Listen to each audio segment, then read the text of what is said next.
Bien, muchachos, buen día. El día de hoy estoy grabándoles un tutorial acerca de el diseño de sus tanques reguladores.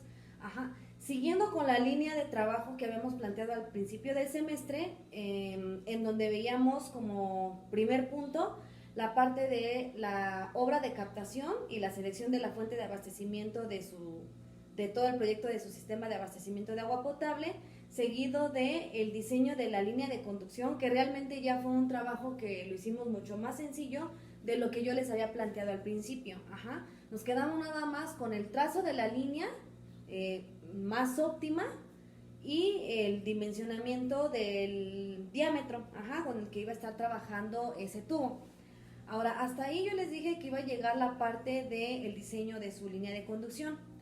Les pedí en el video pasado, o una de las actividades que se quedaron ahí al final del video, era el cálculo de los gastos de variación máxima horaria y variación máxima diaria. Ajá. En donde yo les había comentado que esos gastos ya llevan o ya incluyen las variaciones que pueden tener la demanda de una población en función de las actividades que se desarrollan tanto a lo largo de un día como a lo largo de los 365 días que tiene un año. Ajá. Entonces hablamos por ahí del concepto de coeficientes de variación diaria y coeficientes de variación horaria, y más o menos qué relacionaba cada uno de esos coeficientes, ¿sí? Hasta ahí nos quedamos. Bueno, esos coeficientes o esos gastos que yo les pedí que calcularan nos van a servir son como la base, no son como, son la base para el día de hoy continuar con el diseño de su tanque regulador, que es lo que sigue de la línea de conducción, ¿sí? Y si ustedes recuerdan, al principio del semestre yo les di más o menos un esquema de cómo iba a estar funcionando de manera general ese sistema de abastecimiento de agua potable. Ajá. Entonces, en el caso del tanque regulador, sí, que yo aquí les hice una pequeña introducción, que a mí me gustaría bastante que se fueran al manual, específicamente al libro número 12, a partir de la página, ¿qué página es? Ahorita les digo.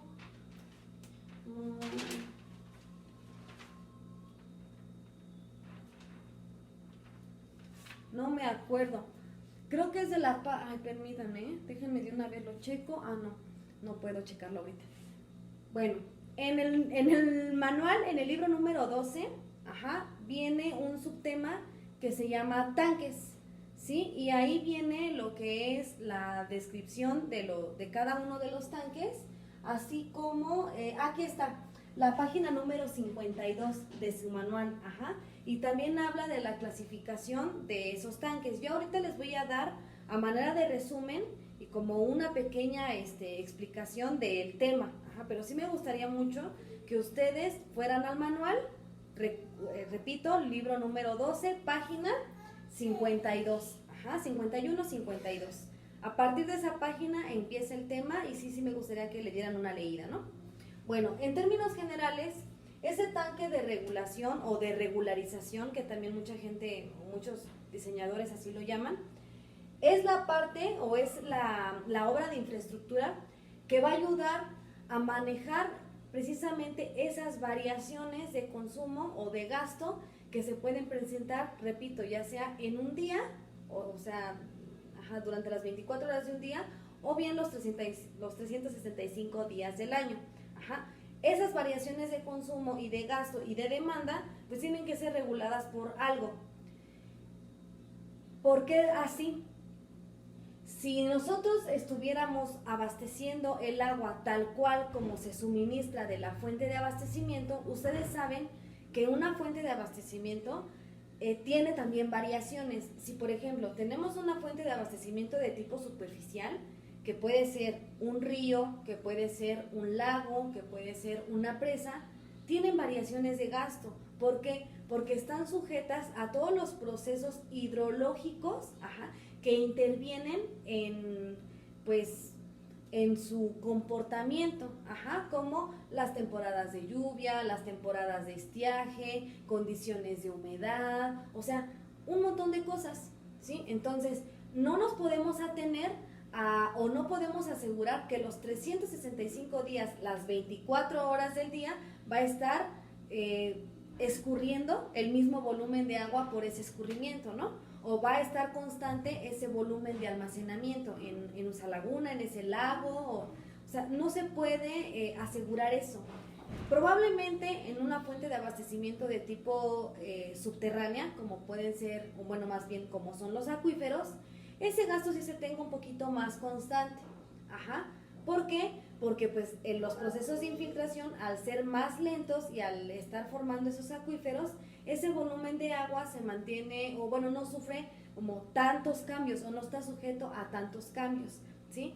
Sin embargo, siempre es necesario una parte que regule, no nada más el gasto, sino también las presiones, ¿sí? Las presiones a las que se va a estar extrayendo esa agua es muy diferente a la presión con la que se va a estar distribuyendo y suministrando el agua en nuestra zona de abastecimiento, ¿sale? Entonces, toda esa parte la regula o la trabaja precisamente nuestro tanque de regulación. Entonces, podemos decir que ese tanquecito está en una parte intermedia entre lo que es la línea de conducción, que es la que ustedes estuvieron trabajando, que las diseñaron, si mal no recuerdo, con su gasto medio, es decir, con la demanda de agua potable que ustedes calcularon, ¿sale? Ahora bien, una vez que el agua llega a ese tanque y que recibe precisamente esa regulación, entonces sale por una tubería que se llama línea de alimentación. Esa línea de alimentación es aquella que precisamente va a alimentar mi red de distribución, que si no sé si se acuerdan, la red de distribución es ya toda esa serie de ese conjunto de tuberías que va a estar llevando el agua hasta cada uno de los lotes, dependiendo del uso de suelo. ¿Sí? Entonces, esa red pues debe estar alimentada por una tubería. Bueno, pues esa tubería se llama línea de alimentación, y esa línea de alimentación ya va a tener la capacidad de operar con los gastos máximo diarios, o sea, con el gasto máximo diario, o bien con el gasto máximo horario, es decir, que va a estar trabajando con variaciones de consumo, mientras que la línea de conducción trabaja con un gasto medio o un gasto de extracción, que fue el que, ¿se acuerdan? No sé si se acuerdan que compararon el gasto que ustedes habían calculado contra el gasto que les podía dar la fuente de abastecimiento, y eso ayudaba a definir o a seleccionar precisamente la fuente de abastecimiento. Bueno, pues es ese gasto o esas condiciones con las que va a estar trabajando la línea de alimentación, la línea de conducción, perdón. La línea de alimentación, repito, ya va a estar trabajando con esas variaciones de consumo. Ahora bien, yo les hice aquí una lista de lo que les estoy comentando. Las funciones principales de un tanque de regulación son, en primer lugar, pues regular un abastecimiento constante de la fuente y la demanda variable, o una demanda variable, es decir, llegar hacia ese equilibrio entre lo que está llegando, ¿sí?, y lo que yo voy a estar alimentando hacia mi población. Segundo, debe tener la capacidad, es decir, debe tener un volumen ahí almacenado para atender emergencias como incendios, emergencias como alguna contingencia, emergencias como algún evento extraordinario como, no sé, si ustedes seguramente han visitado pueblos o han visitado comunidades en donde ciertos días del año hacen fiestas. Entonces, esos pueblos, esas comunidades reciben como a muchas personas. Entonces, en esas temporadas del año, la demanda de agua aumenta, y esas son consideradas como gastos extraordinarios, ¿sí?, o eventos extraordinarios. Bueno, pues esas emergencias son las que debería de ser capaz, o el tanque debería tener la capacidad de atender esa parte, ¿sí? Otra función que tiene nuestro tanque regulador es regular las presiones en la red, y en los puntos más alejados. Esto es con el objetivo de garantizar que a todos los puntos de mi red de distribución va a estar llegando agua con buena calidad, en buena cantidad y con buena presión. Si ustedes saben que si el agua no llega a la presión adecuada a ese punto, pues no llega el gasto que debería de estar llegando a los domicilios. Por lo tanto, no estamos dando un abastecimiento eficiente, ¿sí? Y por último, pues regular las cargas de las bombas. Ustedes saben que hay topografías muy accidentadas y que dentro de incluso de las mismas redes de distribución hay tramos que van a funcionar por gravedad y hay otros tramos que van a funcionar por bombeo, ¿sí? Entonces, la parte de la regulación también ayuda a eso, a que las bombas no reciban o no tengan que hacer así como que todo el trabajo o no se les cargue todo el trabajo y que entonces la vida útil de esos equipos de bombeo se cumpla.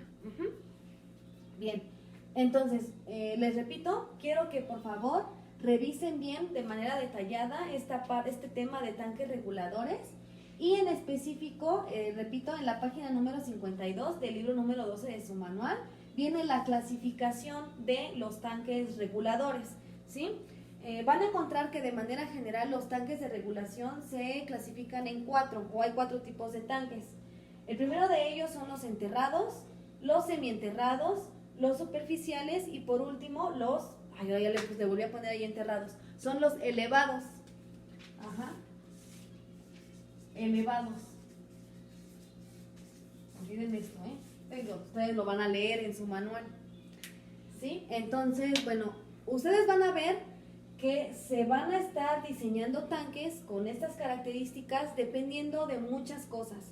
Pero lo más importante o la variable más importante que nos va a decir si es factible construir para mi sistema de abastecimiento un tanque enterrado, un semienterrado, un superficial o un elevado es el terreno que yo tenga disponible para la construcción de ese tanque. Y la segunda variable a considerar para la selección del tipo de tanque que se va a construir es la topografía. Ustedes saben, o seguramente lo han observado en sus casas, su tinaco, que en este caso sería como el tanque regulador, porque fíjense, a su casa llega una toma domiciliaria, llega un tubo. Ese tubo estaría cumpliendo la función de una línea de conducción. Esa línea de conducción o esa toma que ustedes están teniendo de su casa, ya sea que llegue a una cisterna o a un tinaco, pero independientemente de eso, va a llegar al tinaco, ¿sí? O sea, si tienen cisterna en casa, va a pasar por la cisterna y de ahí va a subir al tinaco, ¿sí? O sea, de ahí va a llegar.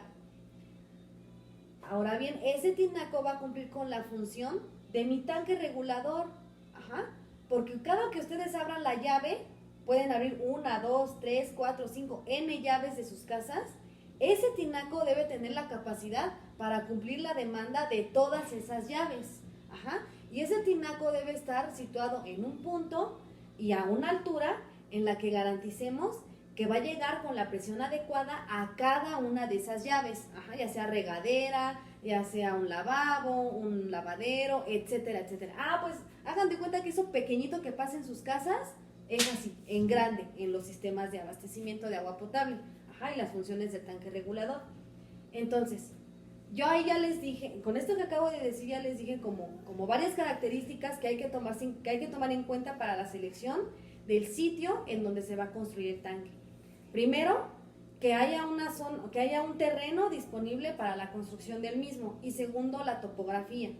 Si tenemos una zona de estudio muy plana, lo más recomendable es que el tanque se sitúe en un punto central de la zona de abastecimiento y que sea un tanque elevado.